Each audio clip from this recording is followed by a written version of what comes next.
Magkakataw message kay Denver na hindi halik sa ChatGPT. Request pa ni Ram. Pero upon na niisip ko ano pwede kong sabihin sa kanya, siguro yung prayer.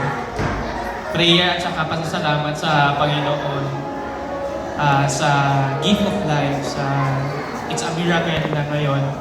Pero na kayong supling. Kumbaga, na-remember ko nung mga time na kasama ko pa dati si Ramboy kapag may gusto siyang sabihin, nung naniligaw pa siya kay Jen, kung gusto niya malayo sa temptation, sinasama niya ko sa car para for accountability. And then, yung pag-compose siya ng kanta until such time, ang bilis ng panahon, pero na kayong supling. Kaya matutuloy ko talaga na miracle siya. It's a gift from God. And syempre si God, siya ang tatay.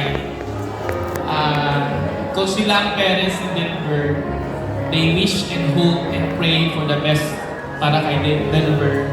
How much more si God?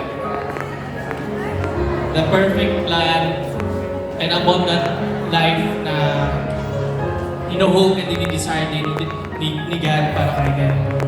And that is also my prayer para sa kanya. And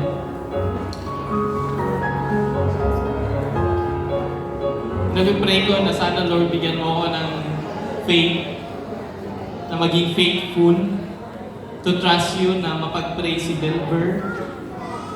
Mabigyan mo ako ng wisdom para magabayan siya, maging good model sa aking inaanak. And even conviction and discernment how to help sila Jen and Ramboy na maging best na magulang para kay Denver. Na hindi ako makalimot that God will convict me and speak to me whenever na kailangan ng panalangin or any discernment or guidance. Yun yung prayer commitment ko kay God as He convicts sa akin na, Lord, ano dapat ko pag-pray? Ano dapat ko i-message?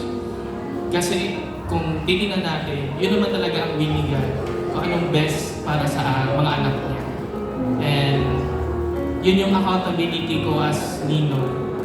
Be faithfully trust the Lord sa pagpapalaki kay Denver na may takot at pag-ibig sa Panginoon. And sa mga magulang din ni Denver na masustain sila ng wisdom. Tsaka ma-enjoy nila yung learning process how to trust the Lord. Paano maging best na magulang para kay Denver. Ayun, I hope and pray that you will continue to grow in love, in faith, and enjoy how to express yung love ng Panginoon sa inyo. Ayun. Thank you so much, Ninang Richard Santa Ana.